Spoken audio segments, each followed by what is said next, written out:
Buenas noches. En este módulo vamos a desarrollar el tema de extracción en fase sólida. La extracción en fase sólida, o SPE con sus siglas en inglés, es una forma muy específica de preparación de la muestra que permite aislar al analito de interés, mientras que posibilita la eliminación de interferentes que se encuentren presentes en la muestra.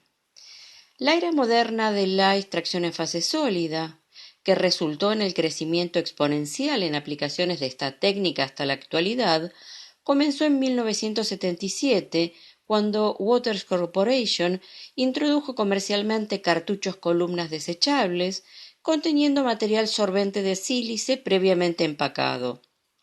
Consiste en la remoción exhaustiva de constituyentes químicos de una muestra líquida que fluye a través de un sorbente sólido, con posterior recuperación de los componentes seleccionados por elusión del sorbente con un solvente adecuado. La extracción en fase sólida es una técnica de separación de múltiples etapas que proporciona, por un lado, una mayor oportunidad para el aislamiento selectivo respecto de la extracción líquido-líquido y, por otra parte, fraccionamiento de la muestra en compuestos o grupos de compuestos diferentes.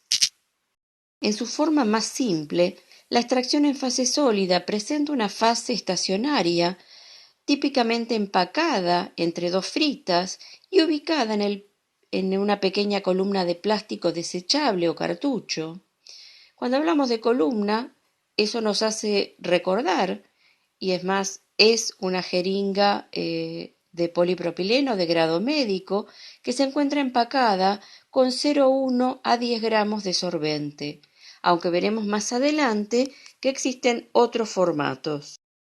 Esta técnica está ampliamente aceptada, reemplaza a la extracción líquido-líquido, dado que evita muchos de los problemas de la extracción líquido-líquido como ser separación incompleta de fases, formación de emulsiones, extracciones menos cuantitativas, cantidad, manejo y descarte de solventes orgánicos.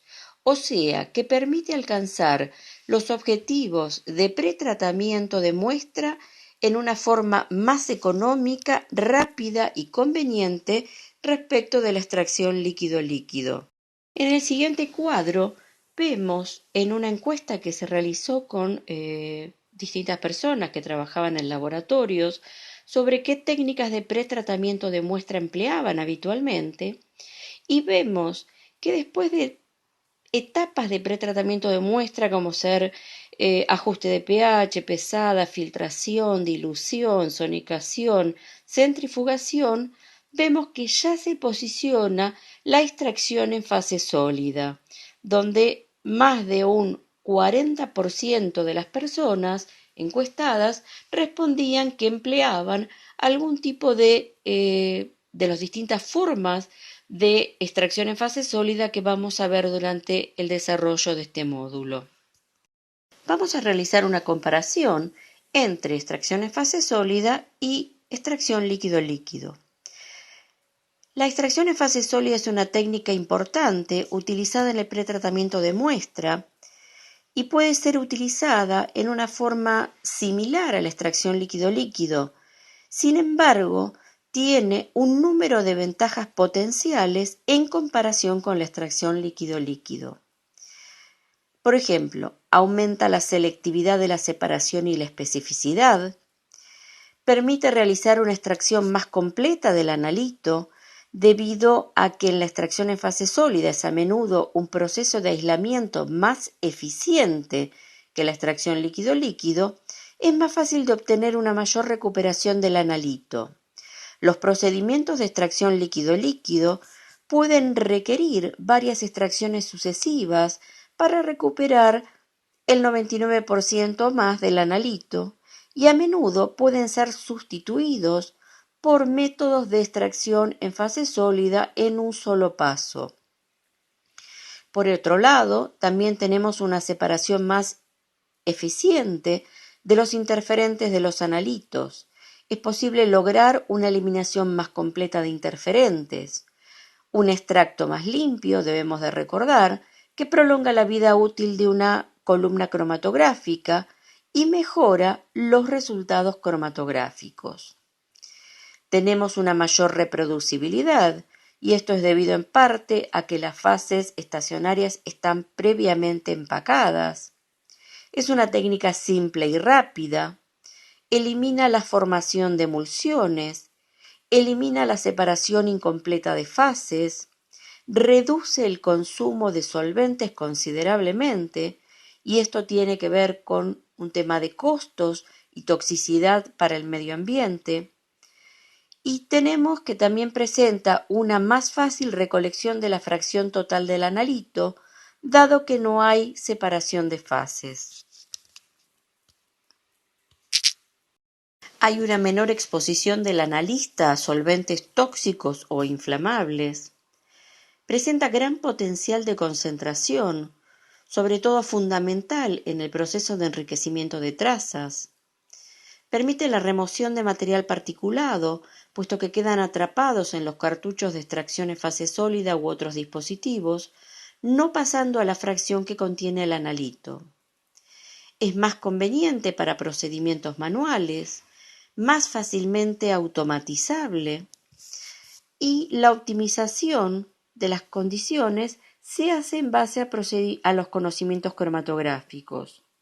La pureza del analito puede ser mejor con extracción en fase sólida, particularmente cuando un gran volumen de fase orgánica en extracción líquido-líquido conteniendo trazas de analitos deben ser concentrados a sequedad por evaporación. Con extracción en fase sólida, la cantidad de disolvente orgánico utilizado en la etapa de elución es bastante más pequeña, en el rango de microlitros a mililitro, y por lo tanto, cuando se requiere la concentración, cualquier impureza del disolvente se reduce proporcionalmente. En líneas generales, mejores resultados con menores problemas. Vamos a ver ahora una comparación entre la extracción en fase sólida y la cromatografía líquida de alta performance. La extracción en fase sólida está basada en los principios de la cromatografía líquido moderna. En su configuración más popular, el material de empaque en la extracción en fase sólida se mantiene en el cuerpo de la jeringa por fritas, al igual que en una columna de HPLC. El tamaño de partícula en la extracción en fase sólida son normalmente partículas más grandes respecto del HPLC. Tenemos un promedio de 40 micrones de diámetro para SPE, que es típicamente mayor que la que encontramos en HPLC, que más o menos serán de 3 a 5 micrones. Debido a la longitud más corta de las columnas, las partículas más grandes y los lechos menos empacados, los cartuchos de SPE son mucho menos eficientes. Tenemos platos teóricos menor de 100 respecto de una columna de HPLC. Sin embargo, algunos de los discos de extracción en fase sólida pueden utilizar empaques esféricos más costosos con diámetros de partícula en un rango de 8 a 12 micrones, con 7 micrones de diámetro promedio. Respecto de la forma de las partículas, por razones de costo, por lo general se emplean partículas de forma irregular en lugar de partículas esféricas en extracción en fase sólida. Recientemente, sílicas esféricas para extracción en fase sólida han aparecido en el mercado, pero no han afectado a la venta de los productos más populares. En cuanto a la duración, los cartuchos de extracción en fase sólida son descartables versus las numerosas corridas que pueden tener una columna de HPLC. Se la llama cromatografía digital. ¿Por qué? Porque la extracción en fase sólida lleva los principios de la cromatografía a los extremos, todo o nada, de modo que el coeficiente de distribución tiende a infinito cuando hay que retener al analito sobre la fase estacionaria y se aproxima a cero cuando se debe producir la elución del analito desde la fase estacionaria hacia la fase móvil. Por otro lado, el HPLC es un proceso de elución continua, donde los analitos son separados mientras se mueven a través de una columna usando un sistema isocrático o de gradiente. Tienen modos de retención semejante, así que los principios de separación, selección de fases y desarrollo de métodos van a ser semejantes entre la extracción en fase sólida y la extracción líquida y la cromatografía líquida de alta performance. En este cuadro vemos un resumen de lo que recién dijimos de la comparación entre extracción en fase sólida y HPLC. Formato: HPLC, una columna de acero inoxidable. SPE son dispositivos o cartuchos o columnas de plástico. En HPLC tenemos un tamaño de partícula promedio de 1,5 a 5 micrones, mientras que en SPE de 40 a 60 micrones. En HPLC las partículas son esféricas, en SPE son irregulares, teniendo la consideración de que en algunos pocos casos tenemos partículas esféricas. La cantidad de platos teóricos de 20.000 a 25.000 en el HPLC, menor de 100 en extracción en fase sólida. En HPLC el sistema de separación es una elusión continua, mientras que en SPE es una elusión digital, a todo o nada, como dijimos. El costo de una columna de HPLC ronda los $300-400 promedio, mientras que un cartucho o columna de extracción en fase sólida está alrededor de 1 a 2 dólares. La columna de HPLC obviamente es reusable, nos sirve para muchas corridas, mientras que las columnas de SPE son de uso único, son descartables. En ambos casos, HPLC y SPE, los modos de separación son muchos que podemos tener, como vamos a ir viendo. El costo de operación es de moderado a alto en HPLC, bajo para extracción en fase sólida. El costo del equipamiento en HPLC es alto, y mientras que es bajo para extracción en fase sólida. Vamos a ver cuáles son los usos de la extracción en fase sólida. Remoción de interferentes o asesinos de columnas. En algunos casos, especialmente de muestras complejas, productos naturales o muestras ambientales, puede existir un gran número de interferencias que pueden hacer casi imposible la separación de los analitos. La extracción en fase sólida puede ser usada para reducir o eliminar estos interferentes previo al análisis. Algunas muestras contienen componentes tales como sustancias hidrofóbicas, grasas y aceites. También pueden contener proteínas, materiales poliméricos o particulados que pueden tapar tubuladuras, desactivar columnas de HPLC, tapar puertos de inyección o la cabeza de una columna de cromatografía gaseosa. Esas interferencias deben ser usualmente removidas empleando extracción en fase sólida y así prolongar la vida útil de la columna cromatográfica. También es posible remover material particulado, remueven lípidos, remueven proteínas. Se lo puede emplear también para hacer el desalado.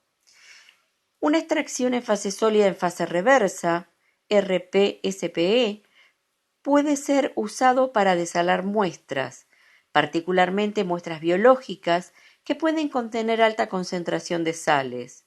Con frecuencia se lo emplea previo a una cromatografía de intercambio iónico, donde se necesita una muestra con baja fuerza iónica. Las condiciones de pH se ajustan para retener inicialmente al analito y permitir que las sales solubles inorgánicas y posiblemente orgánicas sean sacadas del cartucho a través de lavados con agua. Luego el analito puede ser eluido, libre de sal, con un solvente orgánico. También permiten hacer lo que se llama cambio de solventes o solvent switching. A veces se emplea con este fin cuando la técnica analítica es incompatible con el solvente orgánico usado para la limpieza previa de la muestra. Se selecciona una fase de extracción en fase sólida que retenga al analito del solvente orgánico volátil. Por pasaje de nitrógeno o aire a través del cartucho, se remueve todo el resto del solvente orgánico. Luego, con un solvente compatible con la técnica analítica a emplear, se remueve al analito en un volumen mucho más pequeño. Otro uso es la derivatización in situ. En uno de los procesos de derivatización in situ, el agente derivatizante está sorbido en el cartucho de CPE y se pasa la muestra conteniendo al analito. Dependiendo de la cinética de la reacción, el analito puede ser simultáneamente derivatizado y concentrado. Luego, un solvente fuerte eluye al compuesto derivatizado, el cual es manejado cromatográficamente. Como ejemplo, podemos presentar la derivatización in situ de compuestos conteniendo grupos carbonilo con 2,4-dinitrofenilhidracina. Otro enfoque de la derivatización in situ implica la derivatización en solución en presencia de un sorbente SPE que aísla al analito derivatizado en solución. Posteriormente, el compuesto derivatizado se eluye para su análisis. Un ejemplo de esto sería la hidrólisis térmica y la metilación directa de ácidos grasos bacterianos con hidróxido de tetrametilamonio de una muestra de lípidos bacterianos. Los ésteres metílicos de ácidos grasos derivatizados se analizan a continuación por GC. Otro ejemplo es la derivatización in situ de pesticidas ácidos que se hicieron reaccionar con butilcloroformiato en un entorno acuoso y después se extrajo usando SPME, microextracción en fase sólida, que la veremos en otro módulo, utilizando una fibra de PDMS con posterior desorción térmica en un cromatógrafo gaseoso acoplado a espectrometría de masas. Concentración o enriquecimiento de trazas es otro de los usos. Si se elige adecuadamente la fase de la SPE, de modo que el coeficiente de distribución para el analito sea mucho mayor que 1, se puede pasar un volumen relativamente grande de muestra, desde unos cuantos mililitros hasta varios cientos de mililitros, antes que se sature el sorbente.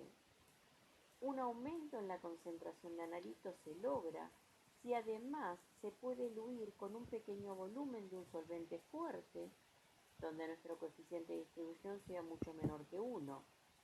Esto se llama enriquecimiento de trazas y es empleado para la concentración de trazas de contaminantes orgánicos como hidrocarburos aromáticos, polinucleares o pesticidas en muestras de agua utilizando un cartucho de RP-SPE. También sirve para la conservación y transporte de la muestra. Es un uso poco conocido de los dispositivos de extracción en fase sólida. A veces, cuando el analito es adsorbido, se estabiliza relativamente respecto de si está en solución o expuesto a la atmósfera en un recipiente abierto. Por lo tanto, una muestra recogida en el campo puede ser almacenado para su posterior análisis o incluso enviado por correo a un laboratorio remoto y sin miedo a la pérdida por volatilización u oxidación. Por supuesto, cada situación particular debe ser investigada de forma independiente. Todo esto hace que nosotros podamos realizar una extracción específica de los analitos. La extracción en fase sólida presenta numerosas ventajas que la han posicionado en el lugar que habíamos visto en esa encuesta. Es rápida, contamos con fases estacionarias previamente empacadas, lo cual me va a garantizar la reproducibilidad de la forma en la que trabajan las columnas. Contamos con una gran variedad de fases estacionarias que eso nos permite poder encontrar una fase estacionaria acorde para resolver nuestro problema y retener a nuestro analito. Presentan gran superficie de contacto para poder lograr ese particionamiento, sacar al analito de la matriz original reteniéndolo, un menor consumo de solventes, como ya habíamos visto, eso tiene que ver con el tema de los costos y con el tema de la protección del medio ambiente. Prolongan la vida útil de la columna cromatográfica, porque yo voy a estar introduciendo al sistema una muestra más limpia. Son de muy fácil automatización todas las técnicas de extracción en fase sólida. Podemos preparar muestras para una gran variedad de análisis y también presentan una alta recuperación. Dentro de los formatos podemos decir que tenemos formato de columna, que es el más convencional, el más utilizado, formato de disco, tip de pipeta automática, placa de 96 pocillos, fibra recubierta, que es lo que denominamos microextracción en fase sólida, SPME, que va a tener un módulo destinado al desarrollo de este tipo, este formato, y barra de agitación recubierta, SBSE. El cartucho es el formato más ampliamente usado. Un cartucho desechable típico de SPE es el cuerpo de jeringa.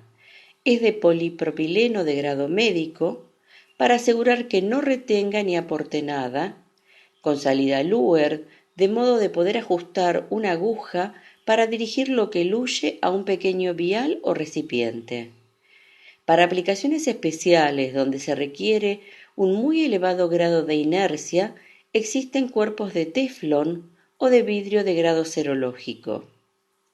Si niveles de trazas de impurezas tales como plastificantes, estabilizantes o agentes de liberación del molde están presentes en el plástico utilizado para los cartuchos, pueden ser extraídos durante el proceso de SPE y contaminar la muestra. Las fritas que mantienen al material empacado en su lugar son de polietileno, teflón o de acero inoxidable, con un tamaño de poro de 10 a 20 micras. Así, ofrecen poca resistencia al flujo. Los cartuchos de SPE pueden variar en diseño para emplearse en instrumentos automatizados o en sistemas robóticos. Los cartuchos de SPE son relativamente baratos y generalmente se usan una sola vez y se desechan para evitar la contaminación cruzada. Para dar cabida a una amplia gama de aplicaciones, los cartuchos pueden contener desde 35 miligramos a 2 gramos, con un reservorio para volúmenes de 0,5 a 10 mililitros, que es el volumen que está por encima del material empacado. Para muestras muy grandes, hay cartuchos denominados Mega que pueden contener hasta 10 gramos de material empacado y con un reservorio de 70 mililitros. Los cartuchos con mayor cantidad de empaque deben ser usados para muestras muy sucias que podrían saturar la capacidad de la columna. Cartuchos con 100 miligramos de empaque o menos se prefieren para muestras relativamente limpias, donde la capacidad de la columna no es un tema, así como para el análisis de trazas y muestras de poco volumen. La cantidad de solventes empleados es proporcional a la cantidad de material de empaque, de modo que cartuchos más pequeños ahorran solventes.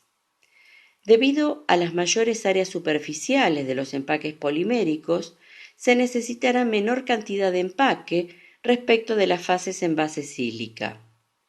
Empaques poliméricos de 5 a 60 miligramos pueden trabajar con pequeños volúmenes tanto de muestra como de solventes. En todos los casos, es deseable colectar el analito en el volumen lo más pequeño posible, lo cual significa emplear cartuchos lo más chico posibles. Recordar que volúmenes más pequeños toman menos tiempo para evaporar el solvente de elusión. Otra configuración popular es la SP en discos. Los discos combinan la ventaja de las membranas, rápido pasaje de líquidos y menor probabilidad de taponamientos, con las ventajas de la extracción en fase sólida. En apariencia, los discos se parecen mucho a las membranas de filtración. Son finos, usualmente 1 milímetro de espesor o menos, con diámetros de 4 a 96 milímetros. El material de empaque de SPE en estos discos generalmente comprende el 60 al 90% del peso total de la membrana. Algunos discos se venden individualmente y pueden ser ubicados en soportes reusables de filtros. Sin embargo, el más popular es el filtro preubicado en un holder desechable con salida Luer para su fácil conexión a jeringas. La construcción de los discos de SPE difiere de las membranas de filtración. Se describen 3 tipos de construcción de discos de SPE.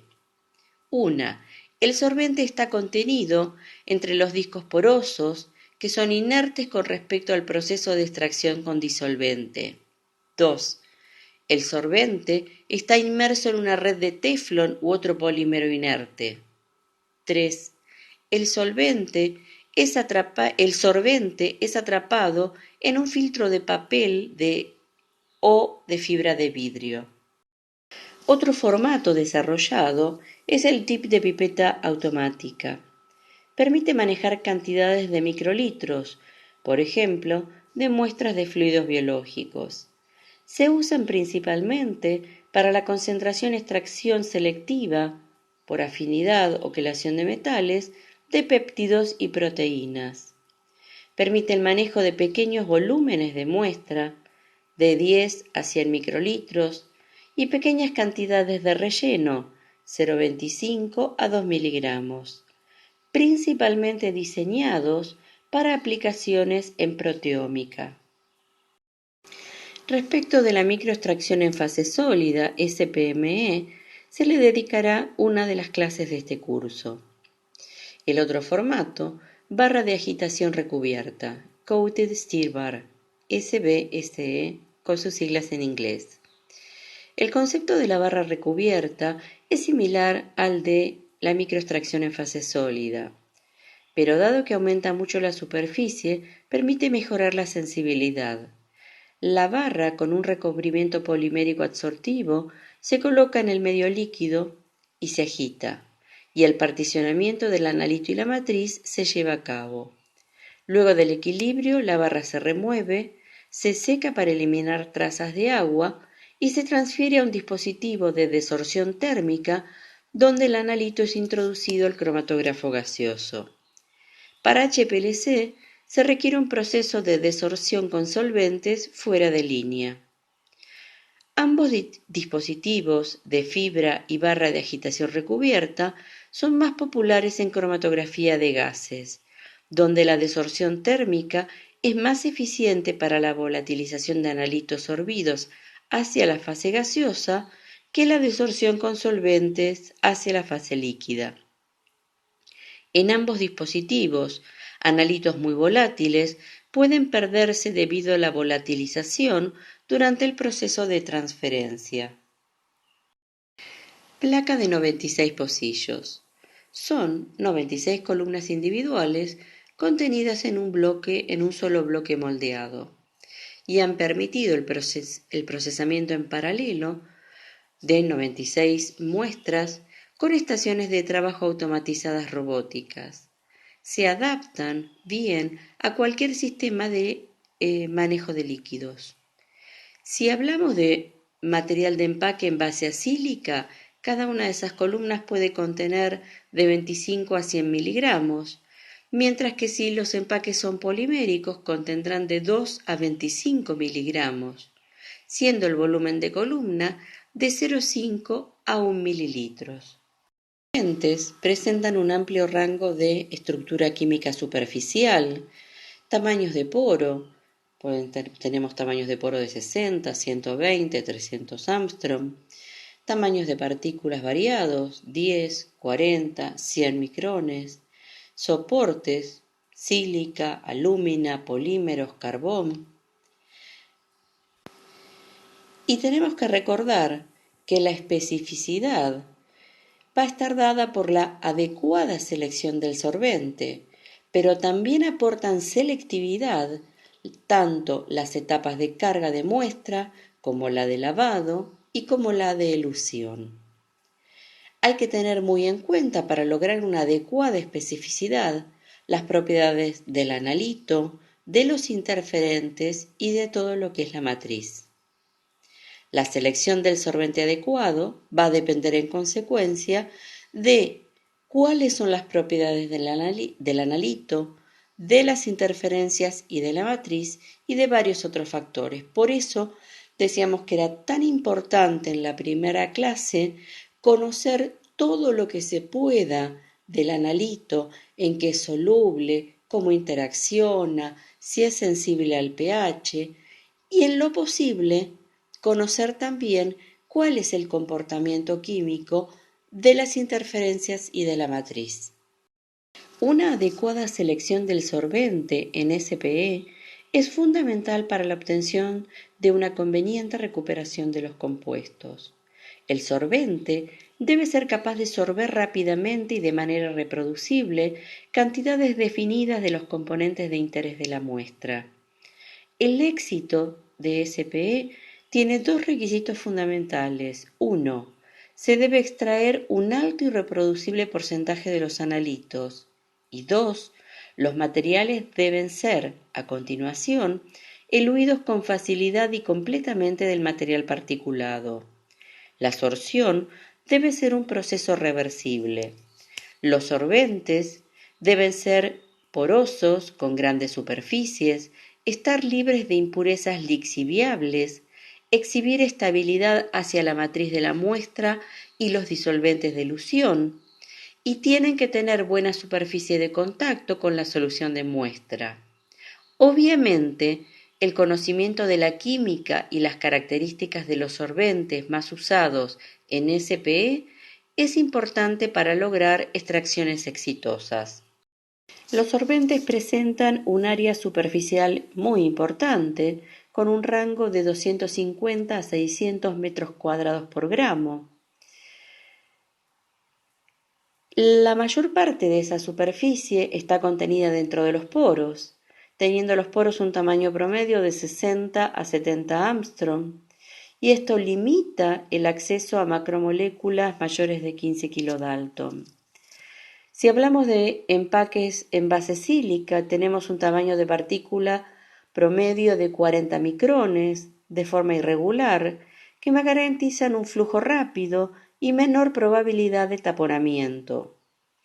Los sorbentes poliméricos, por otra parte, son generalmente esféricos, pero por lo general son un poco más, presentan un precio un poco más elevado que los empaques en base sílica. Aunque los sorbentes en base acílica, con o sin modificaciones, fueron los primeros en ser introducidos en el mercado y son muy usados, las fases poliméricas han aparecido no hace tanto tiempo, pero han ganado gran popularidad rápidamente. Sorbentes en base acílica, como ya dijimos, son los más populares, rígidos, baratos, fáciles de derivatizar y estables. La sílica en particular es extremadamente polar. Puede actuar en fase normal o como intercambiador catiónico. Por otro lado, los solventes poliméricos, también llamados resinas, son polímeros entrecruzados de poliestireno y divinilbenceno. El polímero nativo en sí mismo es no polar y trabaja a través de interacciones hidrofóbicas e interacciones pi-pi. Si bien los sorbentes en extracción en fase sólida pueden presentar más de un mecanismo de interacción con el analito, se van a caracterizar por el mecanismo de retención o interacción principal que presenten, y se los clasifica en fase reversa, fase normal e intercambio iónico. Respecto de su forma de accionar, tenemos que saber qué fase estacionaria emplear, a partir de qué matriz queremos nosotros sacar el analito y cuál es el compuesto a ser retenido. Este es un pequeño gráfico que indica que una fase reversa en extracción en fase sólida va a retener analitos poco polares de una matriz o fase líquida polar a moderadamente polar. Una fase normal en SPE va a retener analitos polares de matrices no polares y una fase estacionaria de intercambio iónico va a retener analitos cargados de una matriz original polar. Sorbentes en fase reversa. Como ya dijimos, logran la extracción de compuestos moderadamente polares a no polares de una muestra polar acuosa o moderadamente polar empleando una fase sólida no polar. Trabajan fundamentalmente por interacciones hidrofóbicas, por ejemplo, fuerzas de Van der Waals o fuerzas de dispersión, teniendo como ejemplos más comunes las cadenas carbonadas saturadas, carbono 18, carbono 8, anillos aromáticos como el fenil y polímeros, SDPE.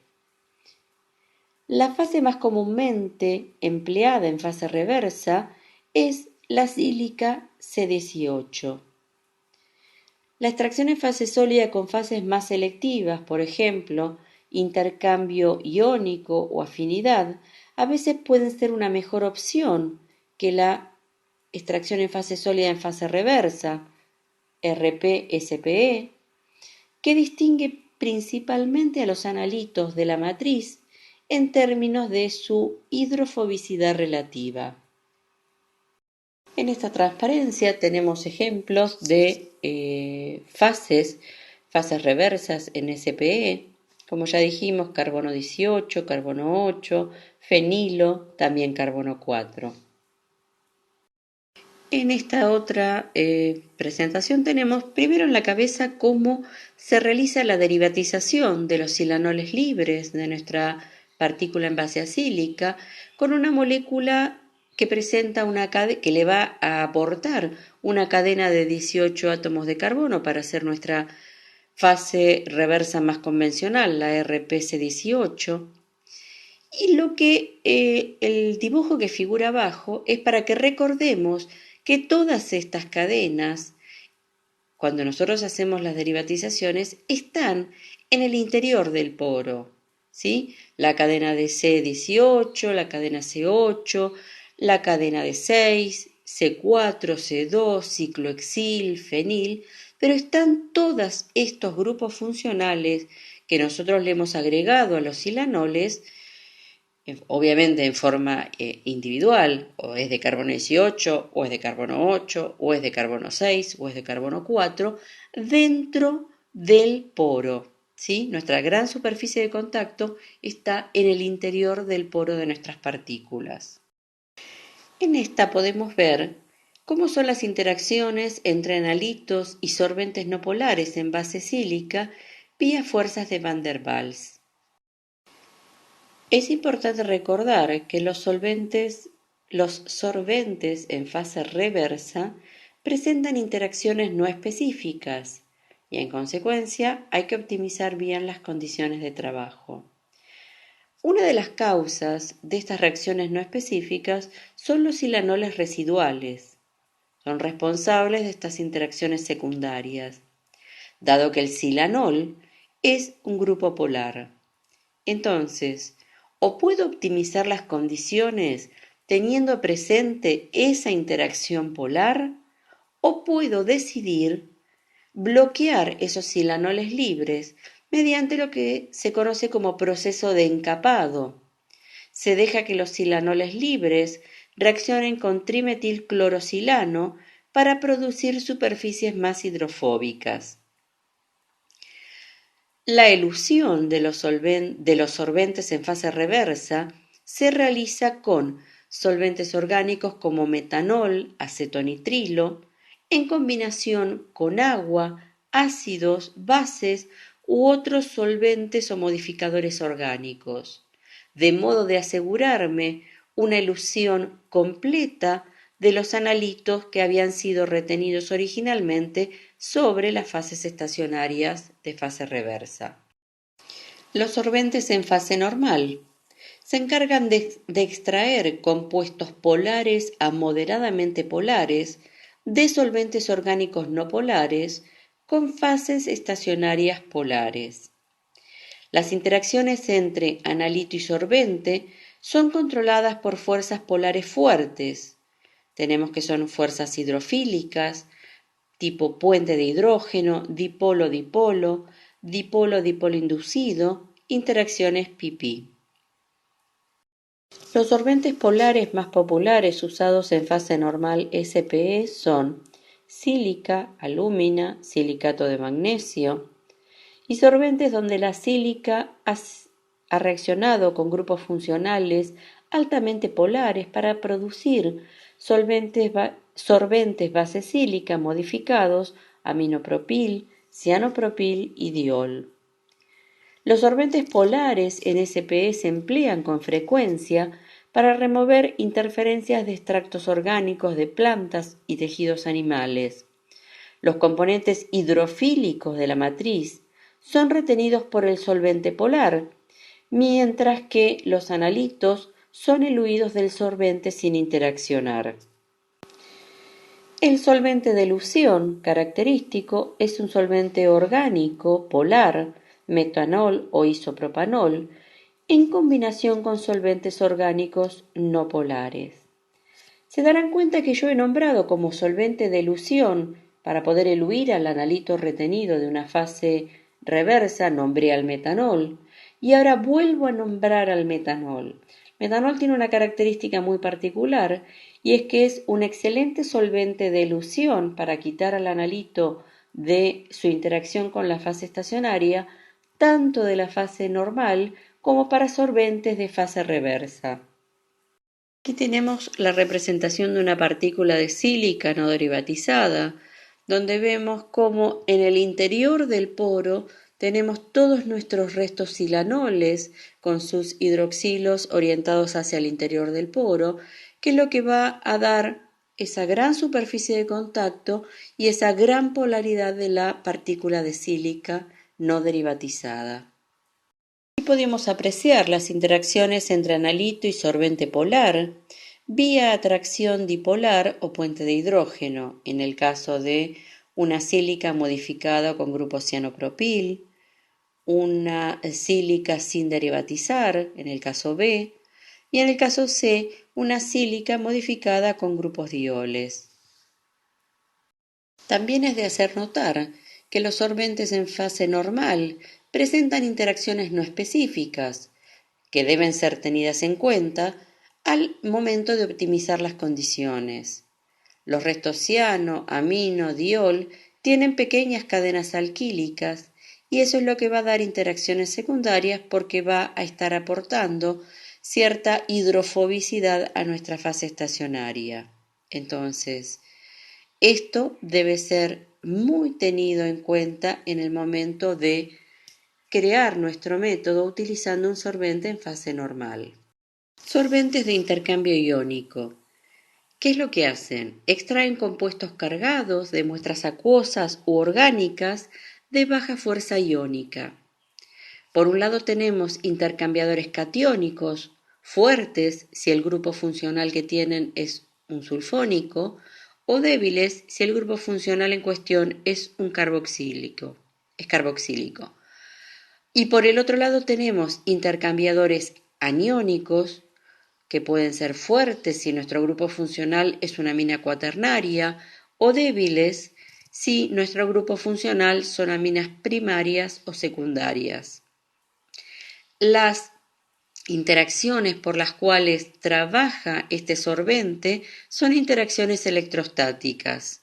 La elusión del analito de un sorbente de intercambio iónico es utilizando elevada fuerza iónica o realizando cambio de pHs para ácidos o bases fuertes, o también puede ser desplazamiento por el empleo de contraiones. Vamos a repasar nada más que brevemente cuál es el rol del pH en la extracción en fase sólida. Tenemos que tener presente lo que es la ionización de moléculas ácidas o básicas. Por ejemplo, si tenemos un ácido, por ejemplo un ácido carboxílico, sabemos que está en equilibrio la forma no ionizada con la forma ionizada. Cuando estamos en un pH, cuando tenemos esta molécula en un pH igual a su pKa, sabemos que vamos a tener el 50% de nuestro ácido carboxílico como no ionizado y el 50% va a estar ionizado. Cuando estamos en un pH menor que el pKa, nuestra molécula va a estar 100% en su forma no ionizada y 0% en su forma ionizada. Mientras que si estamos en un pH alto, o sea, vamos a estar por encima de su valor de pKa, el 100% de la molécula va a estar ionizada. Si vemos el comportamiento de bases, por ejemplo alguna amina, también la vamos a tener en su forma en equilibrio, en su forma ionizada con su forma no ionizada. En un pH igual a su pKa, 50% de nuestro compuesto va a estar ionizado y 50% de nuestro compuesto va a estar no ionizado. Cuando estamos en un pH bajo, 100% de nuestra amina va a estar ionizada y 0% en su forma no ionizada. Mientras que cuando estamos en un pH alto, 100% de nuestra amina va a estar en su forma no ionizada. Fíjense que el estado neutro es lo que nosotros marcamos en azul para ambos compuestos. Mientras el compuesto esté en su forma neutra, azul, se van a promover interacciones hidrofóbicas entre nuestro compuesto y un solvente en fase reversa. Mientras que si está en su forma verde, o sea, la forma ionizada, lo que vamos a promover son interacciones electrostáticas con rellenos de tipo de intercambiadores iónicos. En este cuadro y en el que sigue vamos a resumir los comportamientos de las fases estacionarias de los solventes en la extracción en fase sólida, con su mecanismo de separación, cuáles son las fases típicas que representan cada uno de ellos, cuál es la estructura que tienen, cuál es el analito típico que retienen, cuál es el solvente de carga, las condiciones y cuál es la característica del solvente de elusión. Fíjense que tenemos puesto primero fases normales, como sílica, alúmina, fluoricil, o fases normales, donde nosotros se han generado a través de enganchar a nuestra fase estacionaria grupos muy polares como ciano, amino, diol. Luego tenemos tres clases de fases reversas que están clasificadas en base a su fuerza hidrofóbica. Tenemos fases extremadamente hidrofóbicas, donde tenemos el carbono 18, el carbono 8, el polímero puro, con una hidrofobicidad intermedia, donde tenemos ciclohexil, fenil, difenil. Fase reversa de baja hidrofobicidad, butil, etil, metil. ¿Y esto por qué lo hago? Porque tengo que tener en cuenta que si yo uso un carbono 18 y mi analito es extremadamente poco polar, puede ser que después no encuentre un solvente de elusión adecuado para recuperarlo al 100%. Y también, como último, tenemos fases poliméricas, donde tenemos fases reversas poliméricas, donde tenemos un balance entre la parte hidrofílica y la parte hidrofóbica.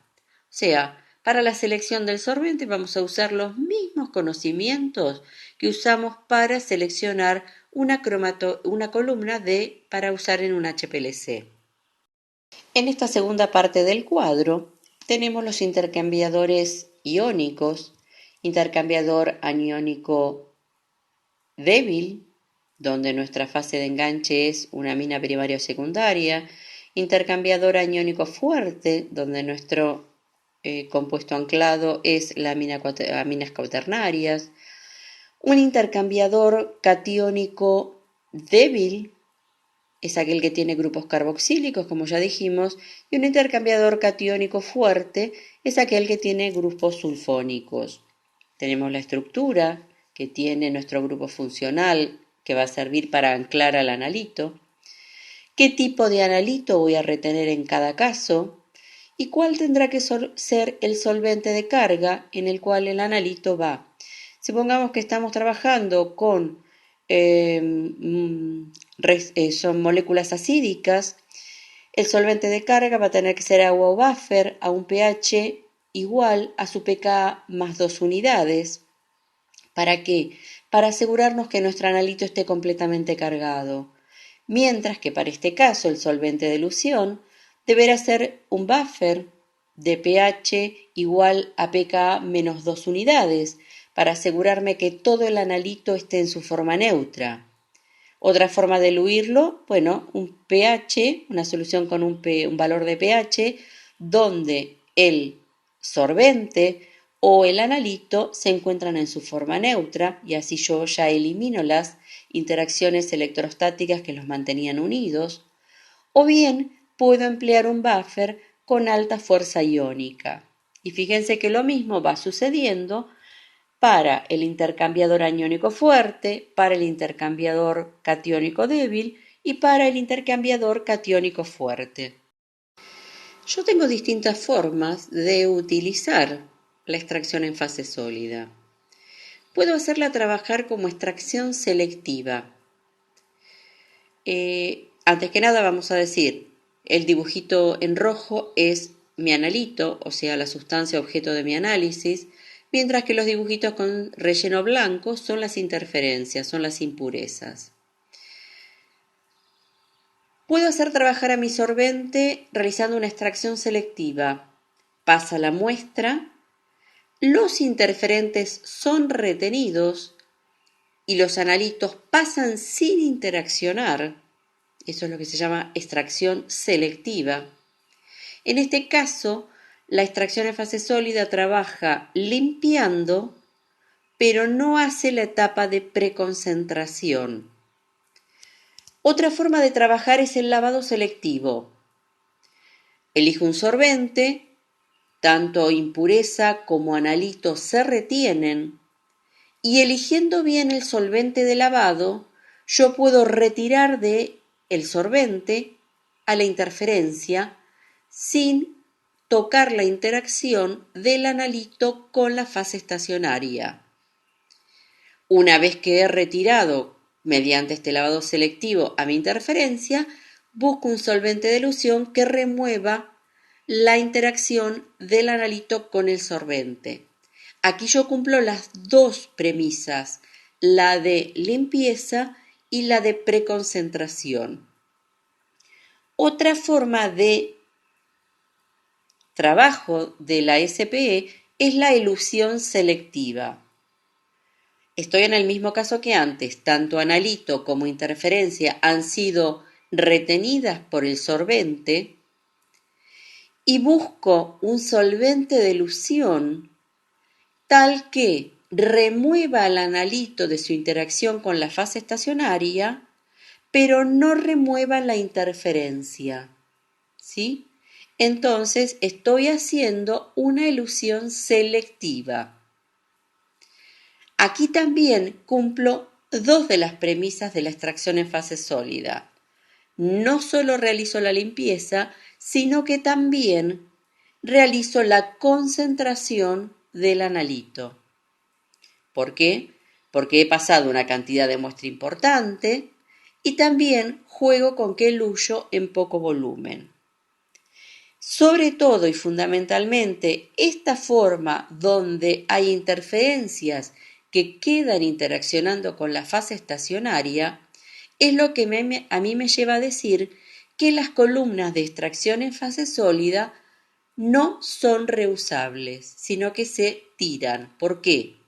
Porque si yo sigo pasando y lo utilizo esta columna para otra muestra, para otra y para otra, va a llegar un momento en que ni el analito va a ser retenido porque va a haber muchas sustancias interferentes bloqueando sitios activos de mi fase estacionaria.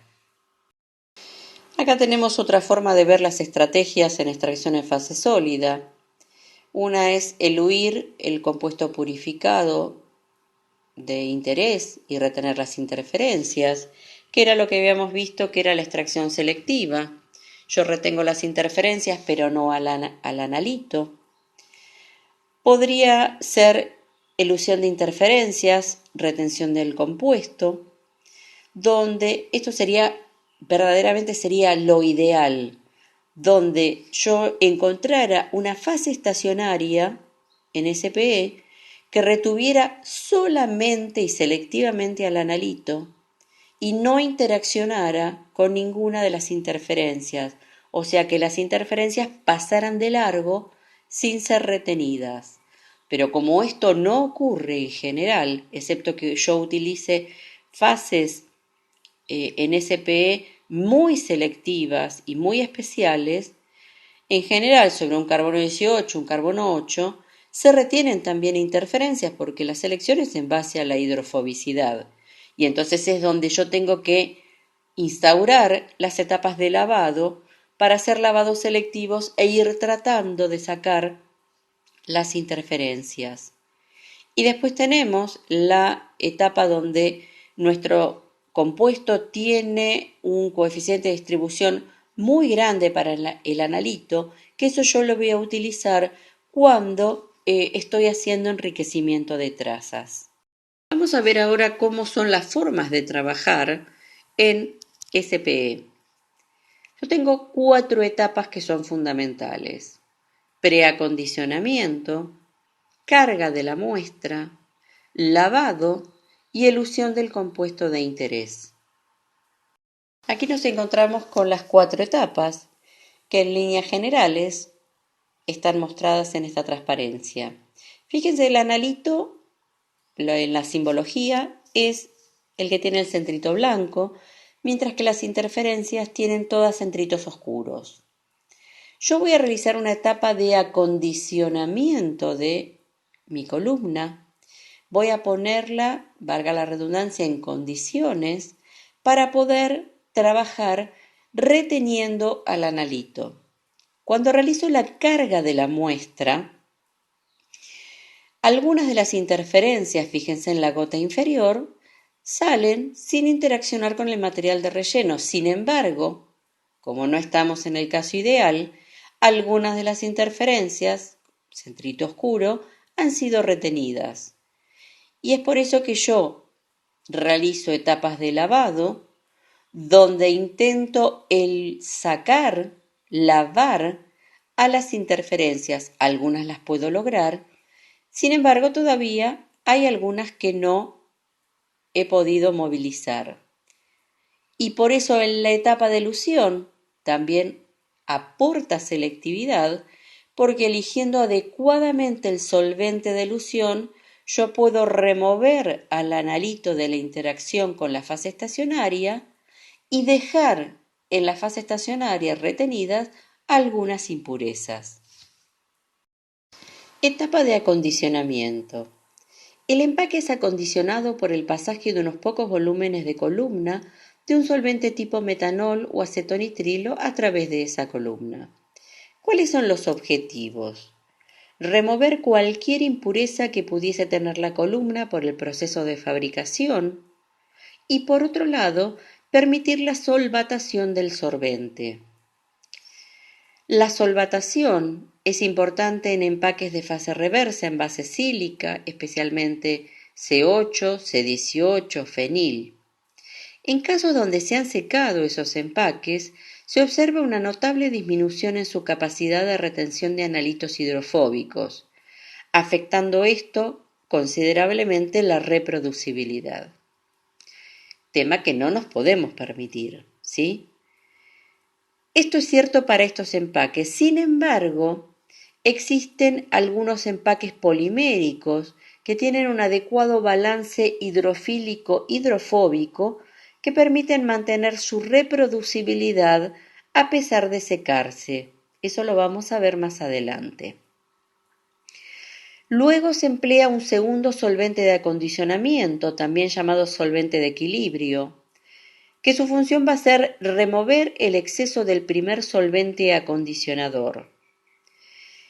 En RPSPE, o sea, en extracción en fase sólida en fase reversa, este es usualmente agua o un buffer acuoso.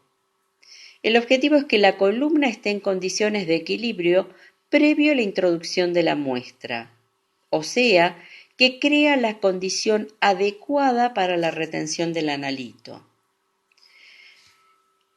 La velocidad de pasajes de estos solventes no es muy importante, o sea, esto en general se hace a una velocidad un poco más rápida que dos de las etapas críticas que son la carga de la muestra y la elusión del analito. La carga de la muestra se puede realizar con una jeringa o pipeta, manualmente o automáticamente con un sistema robotizado de manejo de líquidos. La muestra tiene que estar disuelta en un solvente débil para permitir una fuerte interacción del analito. El tamaño de la muestra y el tamaño del cartucho deben ser tenidos en cuenta para no superar la capacidad de la columna. La masa del analito debe ser menor que la mitad de la capacidad de la columna, porque si bien nosotros tenemos capacidades, por ejemplo, para columnas en base acílica importantes, son capacidades grandes, de 10 a 20 miligramos de sustancia retenida por gramo de absorbente, o para resinas de intercambio iónico de 0,4 a 0,6 equivalentes de sustancia retenida por mililitro, tenemos que tener presente, ¿y por qué digo miligramo de sustancias o 1000 equivalentes de sustancias? Porque lo que hay que tener en cuenta cuando uno habla de capacidad de la columna es que la columna no solo retiene al analito, sino que también retiene interferentes, y es por eso que la masa del analito en sí tiene que ser menor que la mitad de la capacidad de la columna, para asegurarnos que cuando retenga el analito y retenga también las interferencias, no veamos superada la capacidad de la columna. Y la velocidad de introducción o la velocidad de pasaje de la muestra a través de la columna, es el momento de carga, es muy importante. Esa velocidad debe ser lenta para asegurar una reproducibilidad y recuperación adecuadas. Respecto del lavado. El solvente de lavado, que a veces pueden ser más de uno, hay que tener en cuenta que si yo los paso a un flujo, a una velocidad de flujo muy elevada, puedo causar una elusión no adecuada de interferentes, o sea, no estoy cumpliendo con mi objetivo. El volumen, si yo por querer sacar todos los interferentes pongo volúmenes demasiado grandes, podría llegar a causar una elusión parcial del analito, con lo cual voy a estar teniendo una pérdida de analito. La composición de los solventes de lavado tiene que ser tal que nosotros siempre decimos lo suficientemente fuerte como para remover las interferencias de la interacción con la fase estacionaria, pero a su vez lo suficientemente débiles para no tocar la interacción del analito con la fase estacionaria. Por otra parte, tener presente que la etapa de lavado, si es que yo estoy trabajando con muestras bastante limpias, podría ser que yo la pueda evitar, o en lugar de 2 solventes de lavado, poder usar uno solo. Sin embargo, cuando las muestras son extremadamente sucias y tenemos gran cantidad de interferentes a remover, la etapa de lavado tiene que ser bien pensada y posiblemente pueda requerir más de una etapa de solventes de lavado. Luego del lavado, lo que voy a hacer es secar la columna, pasándole una corriente de nitrógeno o de aire, para preparar la columna para la etapa siguiente, que es la elusión. En la etapa de elusión, el objetivo es lograr eluir el 100% del analito con el menor volumen posible, ¿sí? El parámetro crítico es la velocidad del pasaje del solvente de elusión. Yo tengo que pasar el solvente de elusión a una velocidad lenta para asegurarme una adecuada reproducibilidad y recuperación de mi analito. Yo ahí les coloqué una tabla de los distintos solventes ordenados en forma creciente de arriba para abajo, en forma creciente de polaridad. En el extremo superior tenemos los no polares y en el extremo inferior tenemos los polares. Recuerden que lo que es fuerte para una fase reversa es débil para una fase normal. Y a la inversa, lo que es débil para una fase reversa es fuerte para una fase normal, teniendo siempre la precaución de que el metanol es un solvente de elusión tanto para las fases normales como para las fases reversas. Y además les coloco si son miscibles en agua o no, para que lo tengan en cuenta por el cambio de solventes. Acá tienen otra tabla, otro ordenamiento de los solventes, que tal vez la vean un poco mejor que en la tabla anterior, donde tenemos también los no polares arriba y los polares abajo, terminando con el agua, y la fuerza de elusión sobre una fase reversa aumenta desde el agua hacia el hexano, y la fuerza de elusión de un solvente sobre una fase normal va a aumentar desde el hexano hacia el agua. Siempre tengan presente que el metanol es solvente de elusión tanto para una fase reversa como para una fase normal por las características tan particulares que presenta. Aquí vemos cómo se realiza en líneas generales el desarrollo sistemático de métodos por extracción en fase sólida. Primero voy a seleccionar el modo en el que va a trabajar la extracción en fase sólida. Voy a extraer al analito, voy a extraer a las impurezas, voy a hacer elusiones selectivas. ¿Cuáles son las fases que me convienen según las características de mi analito? ¿Cuál es el formato que más me conviene por mi tipo de muestra, mi tamaño de muestra? Luego voy a seleccionar y optimizar el solvente de carga, que tenga baja fuerza iónica, que sea débil para favorecer la interacción del analito con la fase estacionaria. Voy a controlar su pH, si es que tengo que tener un analito en su forma iónica o lo tengo que tener en su forma neutra para que interaccionen con la fase estacionaria. Luego voy a seleccionar y optimizar el o los solventes de lavado para ir removiendo selectivamente y quitándome de la interacción de interferencias con la fase estacionaria y quedarme con el analito lo más puro posible. Luego voy a seleccionar y optimizar el solvente de elusión, el volumen de solvente de elusión, tratando de que sea siempre el menor volumen posible. Y luego voy a evaluar la pureza del analito, la recuperación y la reproducibilidad. Si algo de esto no es adecuado, veo en qué etapa tengo que hacer replanteamientos y cambios. Recordar que en una extracción en fase sólida y en fase reversa, el pH y el porcentaje de solvente orgánico son críticos para determinar tanto la retención como la elusión de compuestos ionizables. Y fases más hidrofóbicas como la de carbono 18 tienen gran afinidad por un amplio grupo de compuestos. Y esto va a permitir emplear solventes de lavado más rigurosos, más fuertes, pero a su vez también voy a necesitar solventes de elusión más fuertes.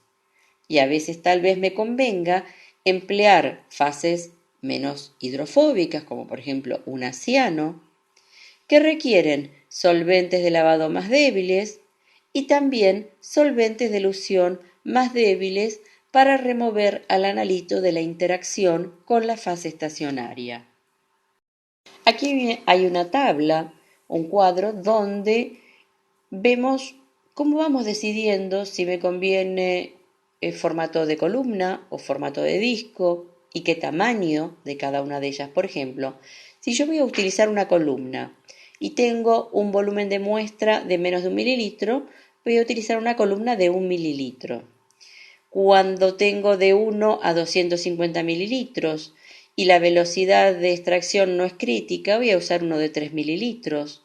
Sin embargo, si tengo ese volumen de muestra y requiero que el proceso de extracción sea bastante rápido, voy a utilizar uno de mayor relleno de 6 mililitros.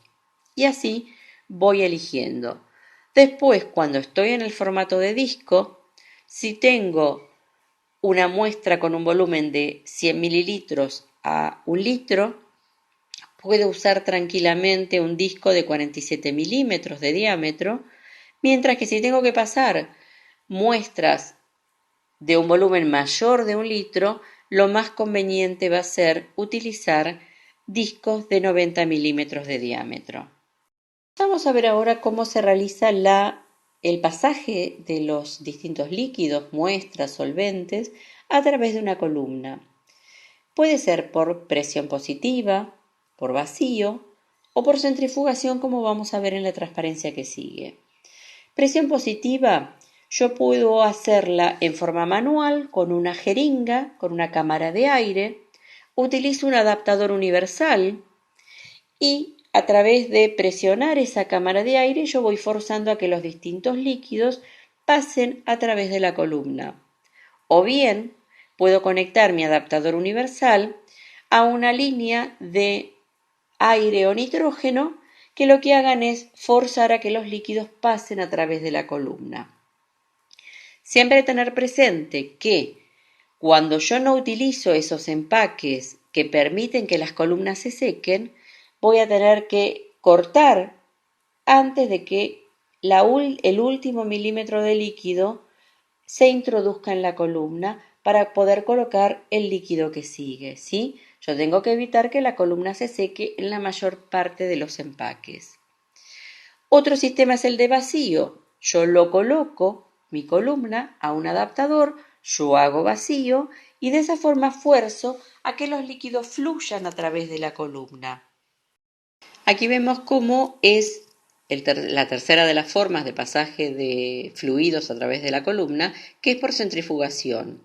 Yo coloco la columna dentro de un tubo de centrífuga, queda agarrada en el borde del tubo de centrífuga porque tiene un bordecito, un rebordecito, que permite que el tubo no se vaya hasta el fondo. Yo lo centrifugo y la fuerza centrífuga lo que hace es favorecer el pasaje de líquidos a través de la columna. Este tipo de pasaje de líquidos por centrifugación está completamente desaconsejado cuando se utilizan empaques que no tienen que secarse para mantener su reproducibilidad y forma de trabajo. ¿Por qué? Porque una vez que yo paro la centrífuga sigue girando y el líquido sigue pasando. Entonces hay una mayor probabilidad de que la columna se me seque sin quererlo. Si este tipo de pasaje pasaje de líquidos por centrifugación, se puede utilizar en esas columnas que tienen ese balance hidrofóbico-hidrofílico que permiten que la columna siga trabajando perfectamente aunque se seque, ¿sí? Para los rellenos que no se pueden secar, el pasaje de líquidos por centrifugación está completamente desaconsejado. ¿Por qué? Se prefieren los otros dos, el de presión positiva. Yo dejo de hacer presión con mi jeringa o con mi línea de aire y de nitrógeno y el líquido instantáneamente deja de pasar. Lo mismo sucede con el vacío. Yo corto el vacío y el líquido deja de pasar a través de mi columna. En esta proyección vemos un esquema, un corte transversal, de cómo yo puedo, a través de un vacuum manifold, es un equipo que trabaja con vacío, donde yo puedo trabajar con múltiples columnas al mismo tiempo.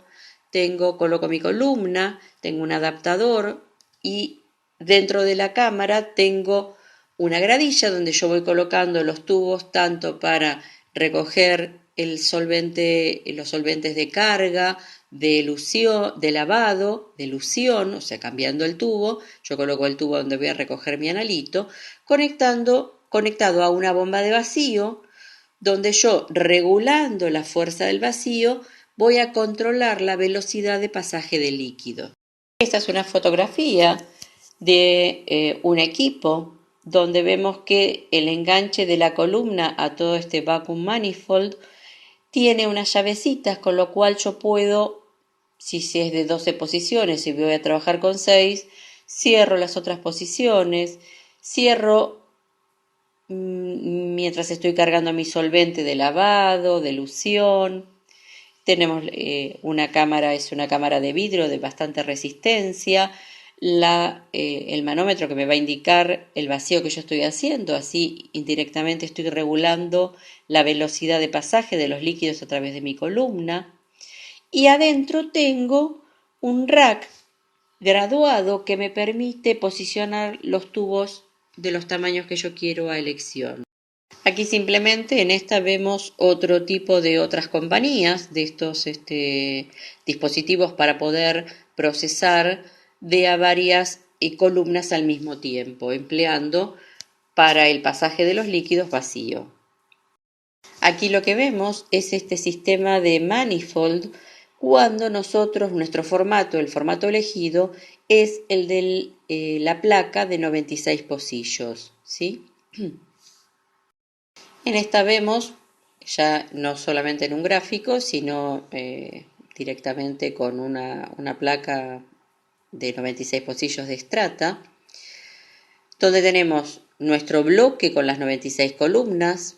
Eso se apoya en una cámara de acrílico que a su vez se va a colocar en una base, que es la que contiene, donde se hace el vacío y donde se colocan los distintos tubos para la recolección de los solventes de descarte, de lavado, de carga de muestra, o cuando llega el momento de elusión, se cambian los viales y se colocan los viales donde se va a recoger directamente el eluido de la columna. Entonces vemos que es un sistema muy sencillo para trabajar con los bloques estos que tienen 96 columnas para poder procesar 96 columnas al mismo tiempo.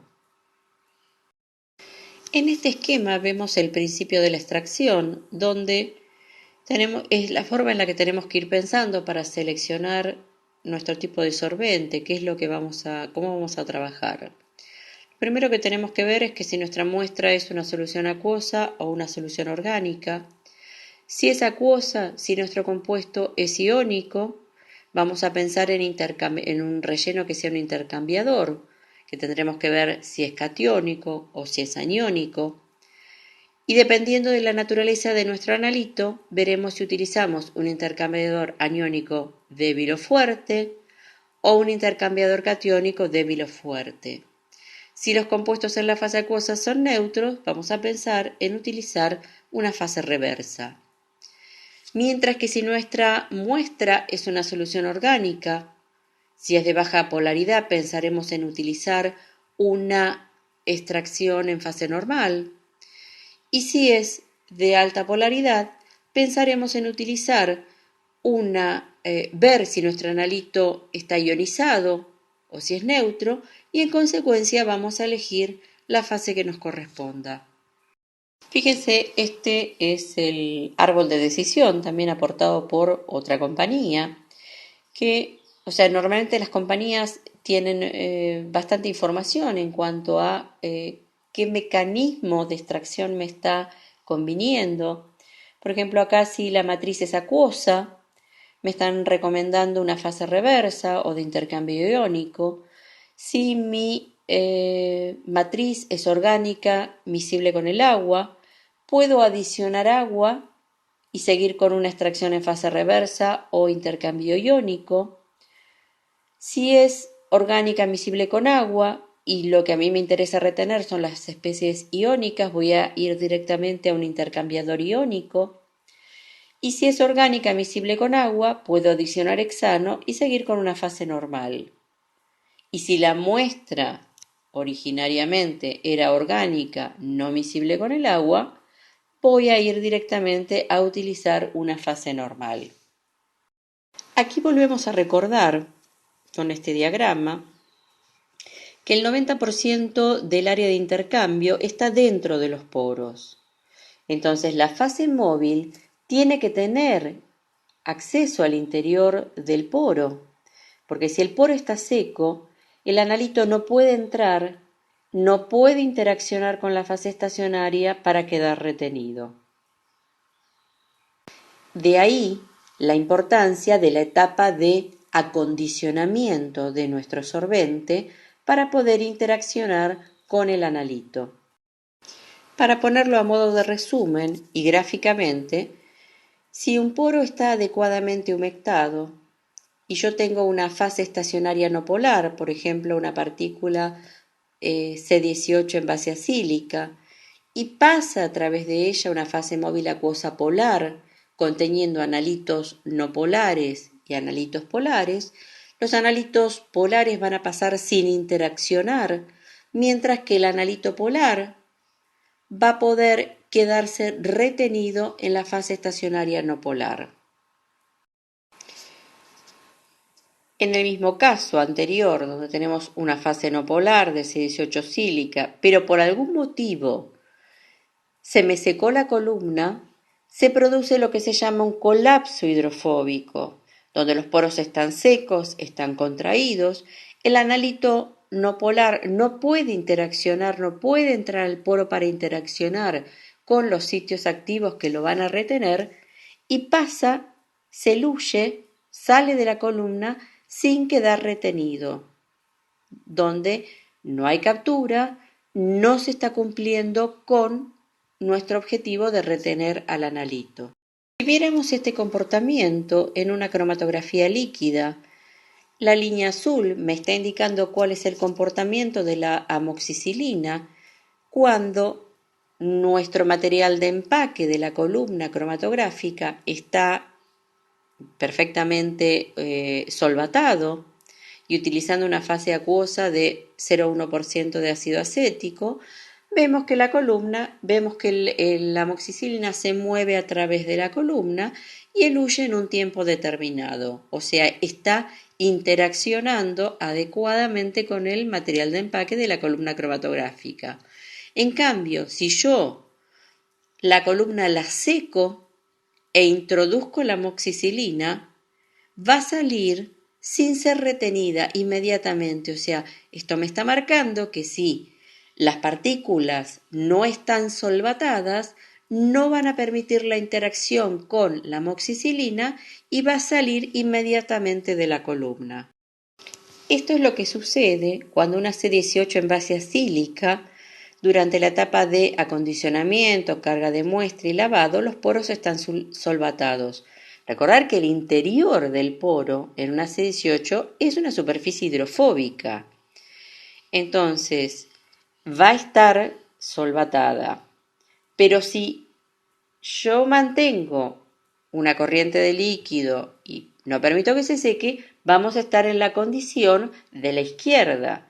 Pero si pasa aire y la columna se seca, ese interior del poro que es hidrofóbico, lo que va a hacer es expulsar a esa agua que estaba solvatando mi poro para permitir que el analito entrara al poro e interaccionara. Eso es lo que se llama colapso hidrofóbico, porque cuando pasa aire, cada poro inmediatamente expulsa al agua que está dentro de él. Entonces, como continuación, si pasa aire y se produce ese colapso hidrofóbico sobre las partículas de C18 en base acílica, cuando pasan los analitos van a pasar sin interaccionar en la etapa de carga de muestra y va a haber, en consecuencia, una muy pobre recuperación. En ciertos rellenos poliméricos, donde hay un adecuado balance hidrofóbico-hidrofílico en el interior del poro, a pesar de que yo pase aire y que la columna se seque, el agua no es expulsada. Y es por eso que esos rellenos, que si bien son un poco más costosos, que los tradicionales en base acílica permiten que no haya tanto problema si la columna se seca porque mantienen su reproducibilidad. Pero algo es importante. Si nosotros trabajamos adecuadamente, teniendo presente que la columna no se seque, los rellenos en base acílica, que son más económicos, trabajan perfectamente. O sea, no es necesario que vayamos a conseguir esas marcas que tienen esos rellenos que permiten que la columna se seque. Y por eso las otras ya no sirven. No, trabajando adecuadamente, nosotros podemos utilizar esos rellenos que son más económicos, teniendo la precaución de que la columna no se seque entre el acondicionamiento y la carga de muestra, entre la carga de muestra y el lavado, ¿sí? Todo es cuestión de criterio y de forma de trabajo. Vemos aquí en esta tabla ejemplos de absorbentes y sus usos, distintos tipos de absorbente, cuál es la estructura de la superficie y cuáles son sus propiedades y más o menos algunos de los usos. Ustedes van a encontrar numerosísimos ejemplos en la literatura y es más, los que aportan gran cantidad de usos en diferentes matrices y para distintos compuestos son los proveedores de las columnas, discos, tips o cualquiera de los formatos que hemos visto hasta ahora.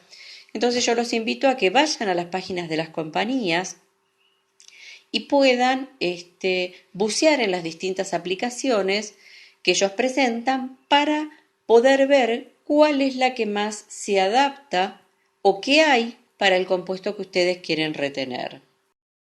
Ya para ir cerrando, vemos un equipo donde hacemos una extracción en fase sólida automatizada, donde las columnas van avanzando en las distintas posiciones para lograr la carga de la muestra, lograr primero el acondicionamiento, la carga de la muestra, el lavado y posteriormente avanzar hacia el rack donde se va a producir la elusión. Este es otro sistema robotizado, toda una estación de trabajo para que ustedes vean la posibilidad de manejar un número muy importante de muestras por unidad de tiempo.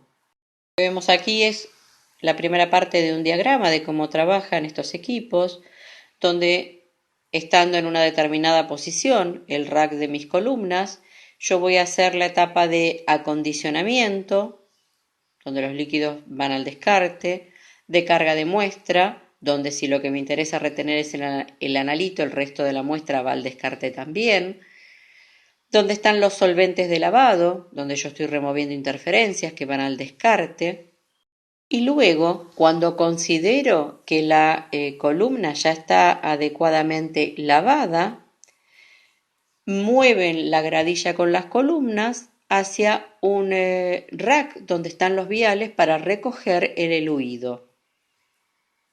Cuando nosotros hacemos extracción en fase sólida, puede haber varios problemas asociados, como por ejemplo una pobre recuperación. Entonces voy a tener que preguntarme qué sucedió. ¿Hubo una pobre retención del analito durante la carga de la muestra? ¿O lo que sucedió fue una elusión prematura del analito durante los lavados? ¿O una extrema retención durante la elusión? No elegí bien el solvente de elusión. Otro problema que puede haber es una pobre reproducibilidad y que puede estar causada por una o más etapas inadecuadas en el proceso de extracción en fase sólida. Y voy a tener que ponerme a investigar en cuál o cuáles de las etapas de una SPE puedo haber estado causando algún error que me genere una pobre reproducibilidad. Por el otro lado, cuando yo esa muestra la introduzco en un cromatógrafo, veo que la limpieza fue inadecuada. Entonces me voy a preguntar, ¿qué tengo que hacer? ¿Utilizar un solvente de lavado más fuerte? ¿Me quedé corta con la fuerza de elusión de mi solvente de lavado? ¿O tendré que seleccionar otra fase estacionaria para la extracción en fase sólida? Estas son las preguntas que yo tengo que comenzar a hacerme cuando veo que aparece un problema, ya sea de pobre recuperación, pobre reproducibilidad o limpieza inadecuada de mi analito. Vemos un pequeño ejemplo con colorantes para que podamos verlo, donde yo tengo, mi muestra es verde y está conformada por un analito no polar que es azul, y los contaminantes en este caso son los colorantes amarillos, que son hidrofílicos. Yo realizo la etapa de acondicionamiento, que en este caso tiene sus dos etapas, porque es una columna de extracción en fase sólida.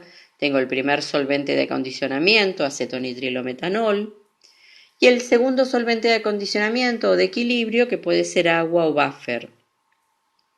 Yo cargo mi muestra es verde, y lo que va a suceder acá es que tanto el color azul como el amarillo van a quedar retenidos, y con la etapa de lavado, si bien acá no se ve bien, pero lo que estoy haciendo es remover los contaminantes más hidrofílicos, que era el colorante amarillo, lo voy a ir eliminando, y en la columna me va a quedar retenido mi analito, que en este caso es el colorante azul.